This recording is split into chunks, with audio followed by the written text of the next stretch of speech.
참 예수님, 사랑하는 형제 자매 여러분, 아기 예수님의 탄생을 기다리는 대림절이 시작됩니다. 형제 자매님들과 함께 하느님께서 펼치신 구원의 역사를 돌아보면서 하느님의 지극한 자비 안에서 인간의 죄와 용서의 의미를 돌아보고자 합니다. 태초에 하느님께서 말씀으로 세상 만물을 창조하시며 그 마지막에 인간을 창조하셨습니다. 하느님께서 인간을 창조하실 때의 그 말씀을 들어봅시다. 하느님께서 말씀하셨다. 우리와 비슷하게 우리의 모습으로 사람을 만들자. 그래서 그가 바다의 물고기와 하늘의 새와 집짐승과 온갖 들짐승과 땅을 기어다니는 온갖 것을 다스리게 하자. 하느님께서는 이렇게 당신의 모습으로 사람을 창조하셨다. 하느님의 모습으로 사람을 창조하시되 남자와 여자로 그들을 창조하셨다. 창세기 1장 26절 27절 말씀입니다. 하느님께서 인간을 당신과 비슷하게 당신의 모습으로 창조하셨다고 합니다. 이것이 무슨 뜻일까요? 바로 이어지는 말씀을 들으면 알 수 있습니다. 사람을 창조하기 전에 창조하신 모든 피조물들, 바다의 물고기와 하늘의 새와 집짐승과 온갖 들짐승을 다시 언급하시며 그들을 다스리라는 것입니다. 피조물을 다스리는 것은 본래 착한 목자이신 하느님의 몫인데 당신을 닮은 인간의 손에 맡기신 것입니다. 우리 인간에게 하느님께서 창조하신 세상을 맡기신다는 말씀입니다. 우리가 하느님을 닮았다는 것도 놀랍고 그 역할도 놀랍습니다. 인간 창조에 관한 또 하나의 말씀이 있습니다. 땅에는 아직 들의 덤불이 하나도 없고 아직 들풀 한 포기도 돋아나지 않았다. 주 하느님께서 땅에 비를 내리지 않으셨고 흙을 일굴 사람도 아직 없었기 때문이다. 그런데 땅에서 안개가 솟아올라 땅 거죽을 모두 적셨다. 그때 주 하느님께서 흙의 먼지로 사람을 빚으시고 그 코에 생명의 숨을 불어넣으시니 사람이 생명체가 되었다. 창세기 2장 5절, 6절, 7절 말씀입니다. 첫 창조의 말씀에서는 인간이 하느님을 닮게 창조되었다고 했는데 이번 말씀에서는 마치 하느님을 닮았다는 그 뜻을 풀어주듯이 하느님께서 당신이 가지신 생명의 숨을 불어넣어 인간을 창조하셨다고 합니다. 그래서 인간의 생명은 곧 하느님의 생명과 같습니다. 인간의 생명은 이렇게 고귀한 것이고 이 세상에서 착한 목자 하느님의 대리자로 살아가도록 창조되었습니다. 물론 인간이 하느님께서 주신 생명을 온전히 누리기 위해서는 당연한 조건이 있습니다.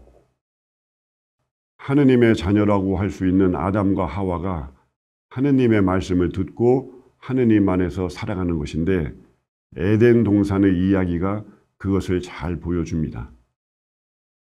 하느님께서 에덴 동산에 살기에 필요하고 좋은 모든 것을 갖추어 주시고 아담과 하와가 그 안에 살게 하셨습니다. 그런데 선과 악을 알게 하는 나무 열매를 먹어서는 안 된다고 하셨습니다. 그것을 먹으면 죽는다고 경고하셨습니다. 하느님의 이 명령은 그 뜻으로 말하자면 선과 악에 대한 최종적인 판단은 어느 인간에게도 속하지 않고 오로지 선하신 하느님에게 속한다는 것입니다. 그리고 이 안에는 아주 중요한 가르침이 들어 있습니다. 인간이 하느님의 말씀을 듣고 그 말씀을 따라 살 때에 하느님께서 주신 생명을 보존한다는 것입니다. 먹지 말라 하시면 먹지 않는 것이 생명의 길입니다. 인간은 하느님 안에 머물 때 영원한 생명을 누릴 수 있습니다. 생명의 창조주이신 하느님을 떠나는 것, 그분의 말씀을 듣지 않는 것, 이것이 곧 죽음입니다. 그런데 뱀은 선악과를 먹어도 절대 죽지 않고 오히려 눈이 열려 하느님처럼 된다고 유혹합니다. 하느님을 닮은 인간이 정말 하느님처럼 된다는 것이 얼마나 달콤한 유혹이었겠습니까? 뱀의 유혹은 하느님을 떠나 자기 뜻대로 살아보고 싶은 강렬한 유혹입니다. 신약 성경에 나오는 탕자의 비유도 이와 비슷한 사건입니다. 아버지에게 유산을 미리 달라고 고집하여 집을 떠나서 삶을 마음껏 즐기고 성공해 보려다 오히려 처절하게 실패합니다.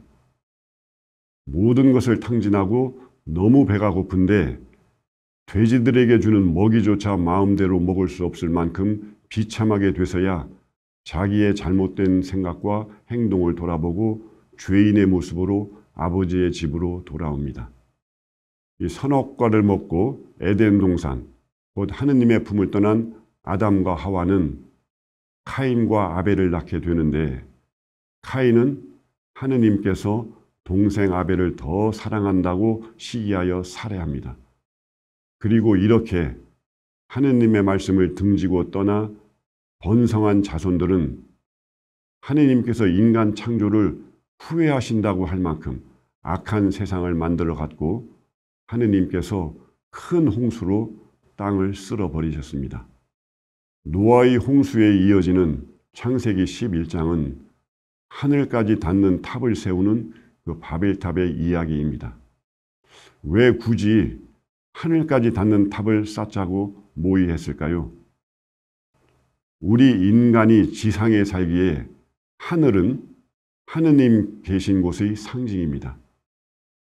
예수님께서 가르쳐 주신 주님의 기도도 하늘에 계신 우리 아버지라고 시작합니다.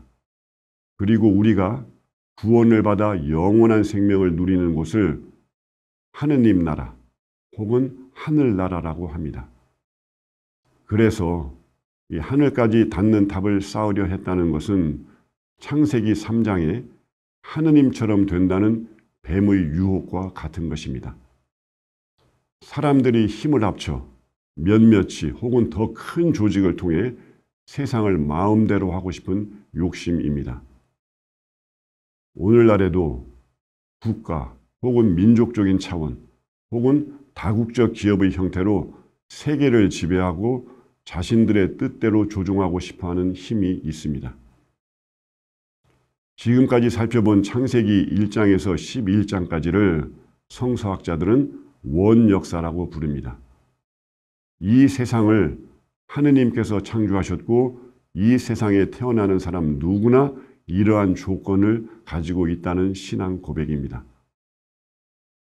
우리 한 사람 한 사람이 하느님을 닮은 모습으로 태어났고 우리의 생명은 하느님의 영, 곧 하느님의 생명을 부여받은 것이라는 믿음입니다. 그래서 그 생명은 당연히 생명의 창조주이신 하느님 안에서 온전히 누릴 수 있는데 우리가 태어나 사는 이 세상이 에덴 동산과 같은 하느님의 품, 곧 하느님 나라가 아직 아니라는 것입니다. 자연계에는 인간보다 훨씬 덩치가 크고 힘이 센 동물들이 많은데 그 동물들은 자연 환경에 그대로 적응하여 생존합니다. 인간만이 환경을 자신에 맞게 변화시킵니다. 동물들은 며칠, 몇 달의 음식을 저장해 놓고 먹지 않습니다. 매번 먹이를 찾아 먹습니다. 인간은 음식을 보존하는 법을 생각해내고 냉장고를 만들어 양식을 오래 보존해 놓고 먹을 수 있습니다. 동물 세계에도 당연히 위계 질서가 있지만 아무리 힘센 동물이라도 일정한 지역만을 자기 영역으로 삼습니다. 그러나 인간은 힘이 강해질수록 훨씬 더 넓은 지역, 가능하다면 전 세계라도 지배하고 싶어 합니다. 이것이 인간이 하느님을 닮았기에 갖는 양면성입니다. 전 세계에 평화를 이룩할 수도 있고 엄청난 파괴를 일으킬 수도 있습니다. 창세기 1장에서 11장은 우리 인간의 이러한 조건을 보여줍니다. 하느님을 닮게 창조되었고 그래서 눈에 보이는 것에 만족하지 않고 더 넓은 세계를 지향하는 힘이 있습니다. 그러나 창조주이시며 생명의 주인이시고 진정한 목자이신 하느님 안에서 우리는 우리의 생명은 물론 타인의 생명과 대자연의 생명도 건강하게 보존할 수 있습니다. 하느님을 닮아 무한한 가능성을 가진 인간이 무한한 것을 소유하고 지배하고 싶은 유혹에 빠질 때 무질서와 억압과 파괴의 역사를 만들고 서로의 욕심이 충돌하여 갈라집니다. 하늘까지 닿는 바벨탑을 쌓아가던 사람들이 처음 한 가지 말을 쓰면서 서로 잘 알아듣던 사람들이 어느 순간부터 서로 말을 알아듣지 못하게 되었다는 것이 그런 뜻입니다. 선악과를 먹고 에덴 동산에서 쫓겨나 바벨탑의 이야기까지 하느님을 닮았으나 하느님처럼 살지 못하고 오히려 죄악으로 방황하는 이 상황을 다시 되돌리는 것은 하느님에 대한 믿음과 신뢰, 그리고 하느님 말씀에 순종하여 이룰 수 있습니다. 하느님께서 이 역사를 회복하시기 위하여 아브라함을 부르신 것입니다. 내 고향과 친족과 아비의 집을 떠나 내가 너에게 보여줄 땅으로 가거라. 창세기 12장 1절 말씀입니다. 아브라함이 살고 있던 고향과 친족과 아비의 집은 창세기 11장에 이르기까지 인간이 하느님과 그분의 말씀을 등지고 살던 환경입니다. 나이 75세에 인간적으로 아무것도 확실히 보장받을 수 없는 새 출발에 부르심을 받은 아브라함은 주님 말씀대로 즉시 떠납니다. 상당수의 친족들이 함께 삶을 유지하던 유목민 사회에서 홀로 떨어져 나온다는 것은 매우 위험한 일이었지만 아브라함은 주님의 말씀을 듣고 즉시 떠났습니다. 이렇게 아브라함의 여정, 곧 믿음의 역사가 시작되었습니다. 아브라함이 떠나는 믿음의 여정은 이 세상이 비록 온전한 하느님의 나라는 아니지만 하느님 나라를 시작할 수 있는 곳이라는 뜻이 됩니다. 주 하느님께서 아브라함에게 하신 말씀을 들어봅시다. 내 고향과 친족과 아비의 집을 떠나 내가 너에게 보여줄 땅으로 가거라. 나는 너를 큰 민족이 되게 하고 너에게 복을 내리며 너의 이름을 떨치게 하겠다. 그리하여 너는 복이 될 것이다. 너에게 축복하는 이들에게는 내가 복을 내리고 너를 저주하는 자에게는 내가 저주를 내리겠다. 세상의 모든 종족들이 너를 통하여 복을 받을 것이다. 창세기 12장 1절에서 3절 말씀입니다. 아브라함이 하느님의 말씀을 듣고 떠날 때 그의 나이는 75세였습니다. 그에게는 아직 자식이 없고 광야를 떠도는 유목민이기에 정착하여 살 수 있는 자기의 소유의 땅은 없었습니다. 이런 아브라함에게 하느님께서 민족을 이룰 후손과 땅을 약속하셨습니다. 그리고 이 세상 모든 이들이 그를 통해 하느님의 복을 받으리라고 말씀하셨습니다. 아브라함이 하느님의 말씀을 믿어 복을 받게 되듯이 그를 축복하며 그 믿음을 전해받는 사람들 역시 같은 복을 받으리라는 약속입니다. 주님의 말씀을 들은 아브라함에 대하여 성경은 이렇게 전합니다. 아브라함은 주님께서 이르신 대로 길을 떠났다. 너무나 단순해서 더 감동적입니다. 아주 위험한 길일 수 있기에 잠시 고민도 하고 굳은 결심을 할 만도 한데 아브라함은 주님의 말씀을 믿고 마치 옆집에 가듯이 그냥 일어났습니다. 아담과 하와가 저버린 믿음과 순종의 길을 아브라함은 이렇게 시작했습니다. 아브라함이 땅과 민족을 약속받았지만 실제로 그가 얻은 자식은 이삭 하나였습니다. 그래도 그에게는 충분했습니다. 그가 아내 사라의 몸에서 이삭을 얻은 것은 그가 100살이 되던 해였습니다. 그 아내 사라의 나이는 그의 10살 아래 90이었습니다.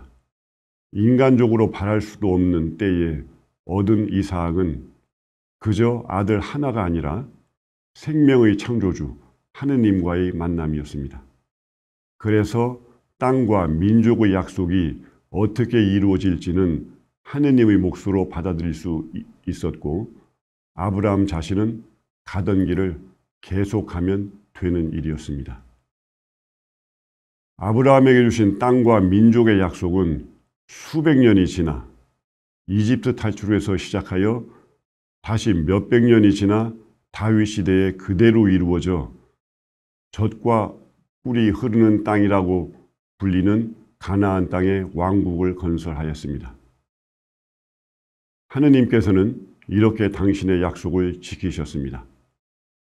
이스라엘 백성이 이집트를 떠나올 때에도 야반 도주하듯이 탈출하지 않고 하느님의 배려로 금은 보화를 지니고 뒤따라 추격해오던 이집트의 강력한 군대를 주님 친히 갈대바다에서 물리쳤습니다.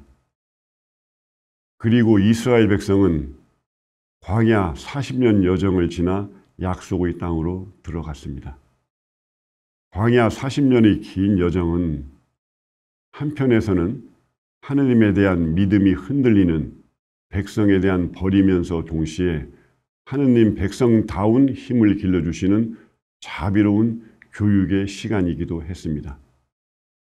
조금 힘이 들면 하느님의 약속을 의심하고 하느님의 현존이 느껴지지 않으면 금송아지를 만들어 섬기며 흔들리는 백성에게 벌을 주시는 긴 시간이지만 하느님께서는 이 거친 광야에서 매일 만나와 메추라기로 일용할 양식을 주시고 이민족과의 싸움을 모두 승리로 이끌어 주셨습니다.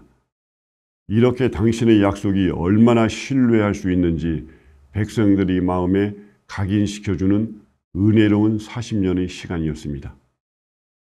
우리가 살아가는 모든 순간에 이러한 하느님의 손길이 있습니다. 우리가 복음에서 멀어질 때 더 이상 나빠지지 않도록 고통으로 멈추게 하시고 다시 복음의 기쁨을 살도록 이끌어 주십니다. 우리가 살면서 힘든 시간에 대하여 예수님께서 고생하며 무거운 짐을 진 너희는 모두 나에게 오너라. 내가 너희에게 안식을 주겠다. 내 멍에는 편하고 내 짐은 가볍다. 마태복음 11장 28절 30절 말씀입니다. 고통의 시간 역시 기쁜 일이 생기는 때처럼 주님께서 우리를 위해 일하고 계십니다. 바오로 사도는 교회를 박해하는 데에 앞장섰다가 예수님을 만나고 여러 차례 살해의 위협을 받고 감옥에 투옥되고 수많은 곤장을 맞으며 사도들 가운데 그 누구보다도 긴 고통의 시간을 견디어냈습니다. 그가 말합니다. 언제나 기뻐하십시오. 끊임없이 기도하십시오. 모든 일에 감사하십시오. 이것이 그리스도 예수님 안에서 살아가는 여러분에게 바라시는 하느님의 뜻입니다. 데살로니가 1서 5장 16절 18절 말씀입니다. 우리는 많이 힘들어서 어서 버리고 싶은 상황이 있지만 주님께서는 그 모든 시간에 우리를 위하여 일하십니다. 젖과 꿀이 흐르는 땅, 약속의 땅을 차지한 이스라엘 백성에게 하느님께서는 주변의 많은 민족들이 부러워할 만한 힘과 문화까지 이루어 주셨습니다. 솔로몬 시대에는 먼 곳에 있던 한 여왕이 이스라엘에 관한 소문에 호기심도 생겨 직접 찾아와 이스라엘의 여러 면모를 살펴보고는 내가 임금님의 업적과 지혜에 관하여 내 나라에서 들은 소문은 과연 사실이군요. 내가 여기 오기 전까지는 그 소문을 믿지 않았는데 이제 직접 보니 내가 들은 이야기는 사실의 절반도 안 되는 것이었습니다. 라고 극찬을 합니다. 하느님께서는 아브라함에게 하신 약속을 이렇게 풍성하게 이루어 주셨습니다. 그러나 이후 이스라엘은 부유해지면서 점차 자만에 빠져들며 우상 숭배의 유혹을 이기지 못하고 하느님의 말씀을 듣지 않는 타락의 역사를 만들어 갑니다. 이집트에서 노예로 살던 백성을 이끌어 나라를 세워주며 하느님 백성다운 삶을 살도록 거룩한 계명도 주었습니다. 그런데 이제 부유하게 되어 욕심껏 살고 싶은 사람에게 하느님의 계명은 은혜가 아니라 오히려 살아가기에 불편한 조건이 되었습니다. 같이 가난했던 시절에 서로를 생각할 줄 알았던 사람들이 부유하게 되자 가진 자들이 가난한 사람들을 억압하기 시작하고 점차 윤리적인 타락도 서슴지 않고 제1계명으로 그토록 경계했던 우상 숭배에 점차 깊이 빠져 들어갔습니다. 하느님의 말씀을 전하는 예언자들을 박해하고 죽이는 일도 일어납니다. 예언자들은 이 백성에게 아담과 하와가 하느님 말씀에 순종하지 않아 에덴 동산에서 쫓겨났듯 하느님께서 주신 이 땅에서 쫓겨나 유배를 가게 될 것이라고 경고합니다. 그리고 결국 이스라엘은 이민족에게 정복되고 그 백성의 많은 이들이 남의 나라 땅으로 유배를 가게 됩니다. 이스라엘 백성이 유배지에서 어떻게 살았는지 성경에 자세히 나오지는 않지만 에스테르기와 다니엘 예언서 그리고 시편의 몇 구절 등을 통해서 보면 이민족 사이에서 놀림감이 되기도 하고 남의 나라 땅에서 주님의 계명을 지키기 힘든 상황에서 괴로워하기도 하고 심지어는 유대인들을 혐오하는 사람들의 모함으로 죽음의 위협에 처하기도 했다는 것을 알 수 있습니다.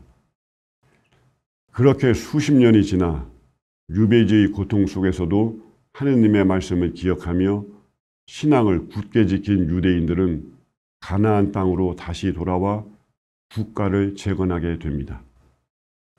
이 또한 하느님께서 유배 전부터 이미 예언자들을 통하여 예고해 주신 것이었습니다. 그러니 유배에서 해방되어 고국으로 돌아온 유대인들의 마음이 어떠했겠습니까?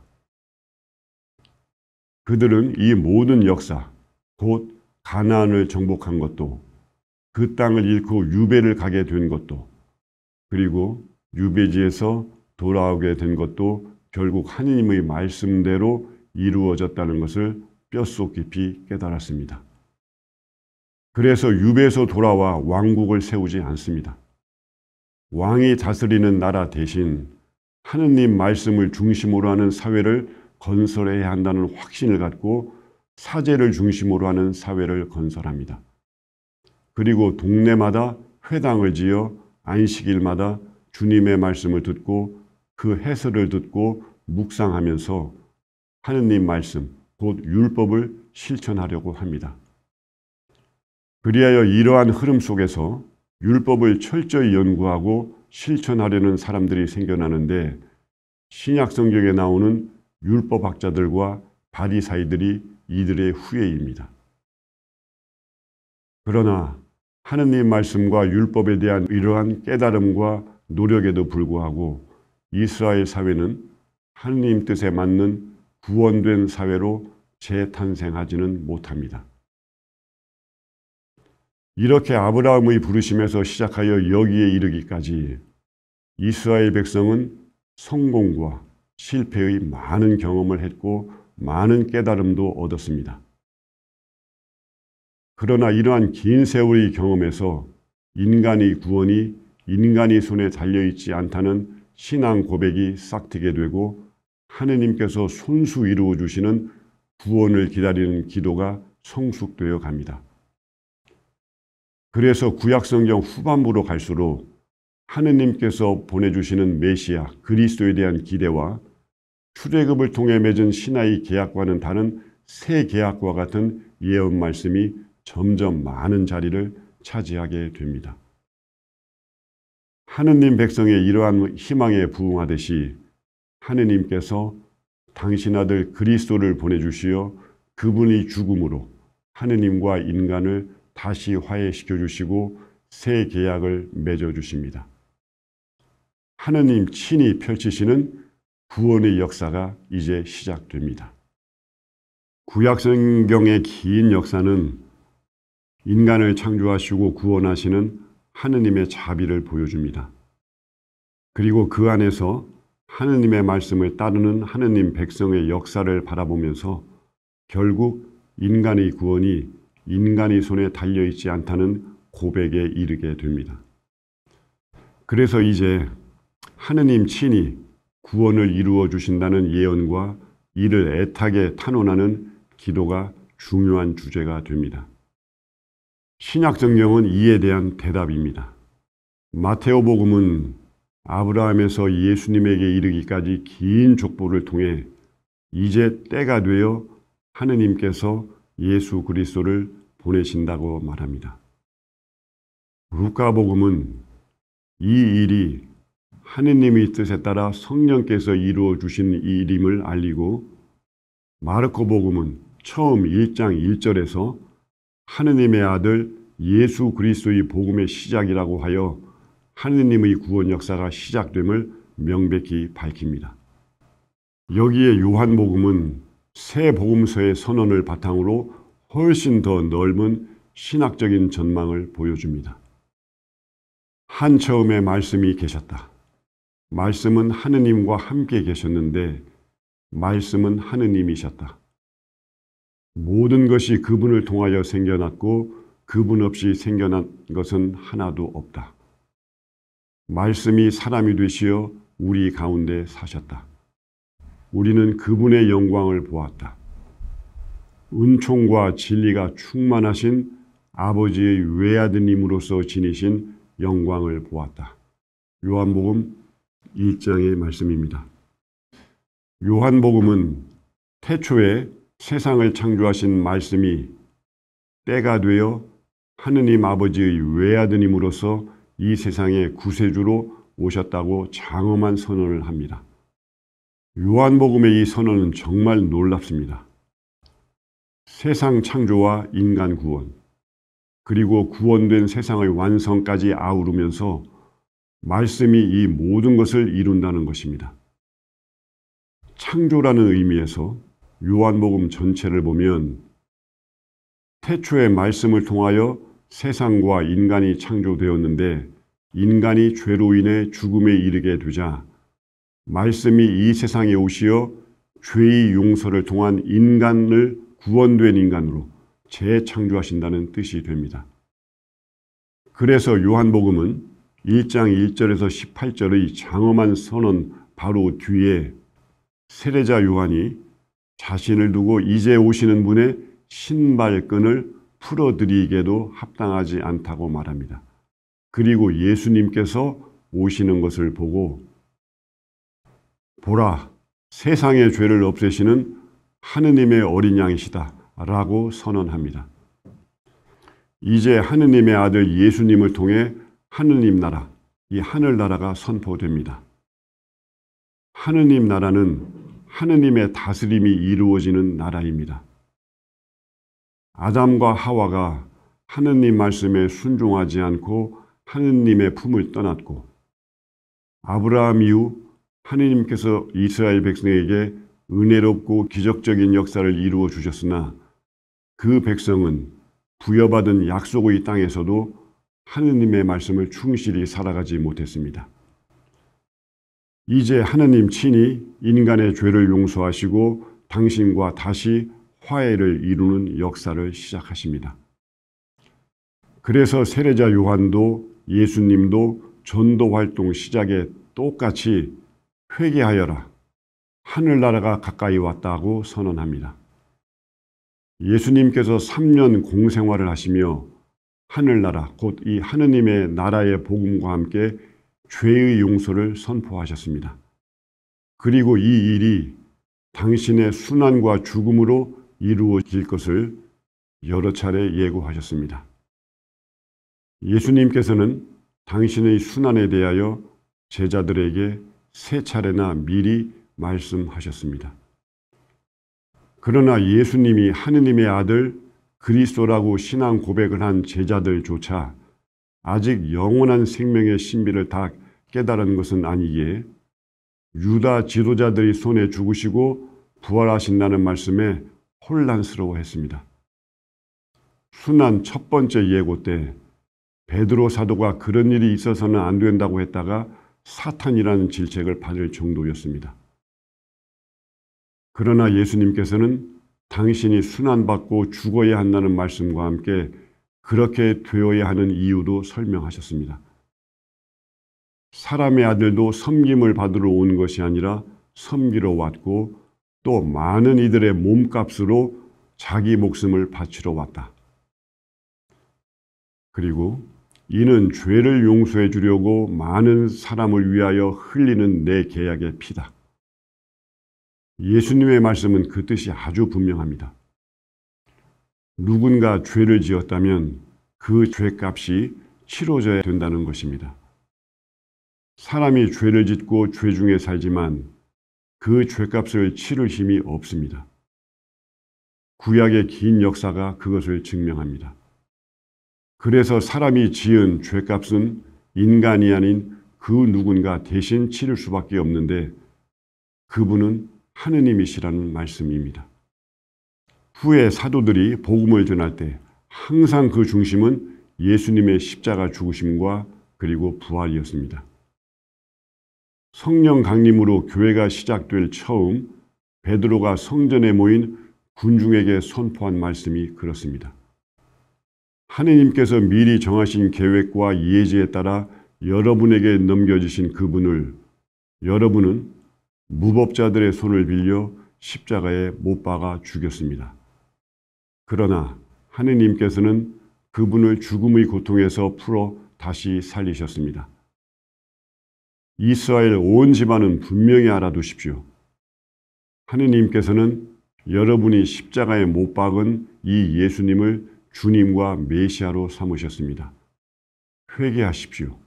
그리고 저마다 예수 그리스도의 이름으로 세례를 받아 여러분의 죄를 용서받으십시오. 그러면 성령을 선물로 받을 것입니다. 사도행전 2장 한 부분입니다. 베드로 사도의 서간 한 구절을 또 들어봅시다.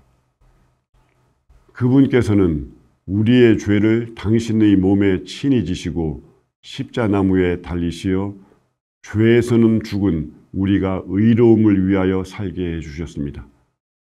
그분의 상처로 여러분의 병이 나았습니다. 베드로 1서 2장 24절 말씀입니다. 우리의 죄를 용서하시기 위해 하느님께서 당신의 아들을 이 세상에 파견하셨고 아드님은 아버지의 뜻에 순종하여 십자가에 달려 죽으시어 그 죽음으로 우리의 죄를 용서하셨다는 것입니다. 이것이 우리 구원을 위한 기쁜 소식, 곧 복음입니다. 그리고 예수님께서는 십자가 위에서 우리를 위해 바치신 당신의 몸과 피를 받아 모실 성체 성사와 함께 죄의 용서를 위한 성사도 사도들에게 세워주셨습니다. 베드로 사도가 예수님께서 하느님의 아들 그리스도이시라고 신앙 고백을 했을 때 예수님께서 즉시 너는 베드로이다. 내가 이 반석 위에 내 교회를 세울 터인즉 저승의 세력도 그것을 이기지 못할 것이다. 또 나는 너에게 하늘나라의 열쇠를 주겠다. 그러니 네가 무엇이든지 땅에서 매면 하늘에서도 매일 것이고 내가 무엇이든지 땅에서 풀면 하늘에서도 풀릴 것이다. 마태복음 16장 18절 19절 말씀입니다. 이 말씀으로 교회 설립과 죄를 용서하는 권한을 주셨습니다. 또한 부활하신 예수님께서 제자들에게 나타나셨을 때의 일입니다. 그들에게 숨을 불어넣으며 말씀하셨다. 성령을 받아라. 너희가 누구의 죄든지 용서해주면 그가 용서를 받을 것이고 그대로 두면 그대로 남아있을 것이다. 요한복음 20장 22절 23절 말씀입니다. 예수님께서는 이렇게 당신의 십자가상 죽음으로 아담과 하와의 범죄 이후 갈라진 하느님과 인간을 화해시키시고 우리가 다시 하느님 안에서 살 수 있도록 하셨습니다. 바오로 사도는 이렇게 선포합니다. 하느님께서는 예수님을 속죄의 제물로 내세우셨습니다. 예수님의 피로 이루어진 속죄는 믿음으로 얻어집니다. 사람들이 이전에 지은 죄들을 용서하시어 당신의 의로움을 보여주시려고 그리하신 것입니다. 로마서 3장 25절 말씀입니다. 그리고 또 바오로 사도는 그러므로 한 사람의 범죄로 모든 사람이 유죄 판결을 받았듯이 한 사람의 의로운 행위로 모든 사람이 의롭게 되어 생명을 받습니다. 한 사람의 불순종으로 많은 이가 죄인이 되었듯이 한 사람의 순종으로 많은 이가 의로운 사람이 될 것입니다. 로마서 5장 18절 19절 말씀입니다. 예수님께서는 우리를 위해 죽으시며 당신의 생명을 주시는 성체성사와 함께 죄를 용서하시는 고해성사를 세워주신 것입니다. 우리가 고해성사를 얼마나 소중하게 받아들여야 하는지 알 수 있습니다. 사랑하는 형제 자매 여러분, 강론을 마무리하면서 여러분과 함께 성경이 가르치는 죄에 대하여 묵상하고자 합니다. 성경이 가르치는 죄는 단순히 우리가 나쁜 생각을 하고 이웃에게 해가 되는 행위를 한 것을 말하지 않습니다. 거듭 말씀드리지만 우리 인간을 하느님을 닮게 그리고 하느님의 생명을 받아 창조하셨고 그래서 하느님처럼 자비롭고 거룩하고 완전하게 살기를 원하십니다. 그러나 하느님의 말씀을 거역하고 에덴 동산에서 쫓겨나 이 세상에 사는 동안 우리는 죄와 죽음의 세력 아래 놓이게 된 것입니다. 달리 말하면 이 세상에서 사람이 아무리 착하게 살아도 스스로의 힘으로 영원히 살 수 없는 처지에 있다는 말입니다. 이러한 처지에서 해방되어 다시 하느님과 화해하고 그분 품 안으로 돌아가는 것, 그리고 그것을 하느님께서 간절히 원하시어 당신 외아들의 죽음으로 이루어 주셨다는 것입니다. 우리는 이것을 믿고 주님 말씀을 따라 살아야 합니다. 얼마 전 프란체스코 교황님께서 당신 자신에 대한 말씀을 하실 때 그 첫 마디가 나는 죄인입니다 였습니다. 신앙인이 자신을 죄인이라고 고백하는 것은 조금도 부끄러운 일이 아닙니다. 하느님처럼 살 수 있는 씨앗을 가지고 있으면서도 그렇게 살지 못하는 처지를 고백하는 것입니다. 그렇기에 지금 하느님을 바라보고 살고 있고 언젠가 반드시 그렇게 된다는 믿음의 고백입니다. 그래서 사도는 이렇게 말합니다. 만일 우리가 죄 없다고 말한다면 우리는 자신을 속이는 것이고 우리 안에 진리가 없는 것입니다. 우리가 우리 죄를 고백하면 그분은 성실하시고 의로우신 분이시므로 우리의 죄를 용서하시고 우리를 모든 불의에서 깨끗하게 해 주십니다. 만일 우리가 죄를 짓지 않았다고 말한다면 우리는 그분을 거짓말쟁이로 만드는 것이고 우리 안에 그분의 말씀이 없는 것입니다. 요한일서 1장 8절에서 10절 말씀입니다. 그렇습니다, 형제자매 여러분. 우리가 하느님의 자비를 잘 알기에 죄인이라고 자랑스럽게 고백할 수 있습니다. 하느님 품을 향해 달려가고 있으나 아직 하느님 품 안에 완전히 이르지 못했기에 그 거리를 두고 우리는 죄라고 고백합니다. 하느님을 아는 사람이 기쁘고 겸손하게 자신을 죄인이라고 고백할 수 있는 것입니다. 형제자매 여러분, 우리 모두 성체성사와 함께 고해성사를 주님께서 당신 죽음으로 주신 더할 수 없는 천상 은총으로 깊이 이해하고 기쁘고 감사한 마음으로 자주 참여합시다. 형제자매 여러분, 사랑합니다.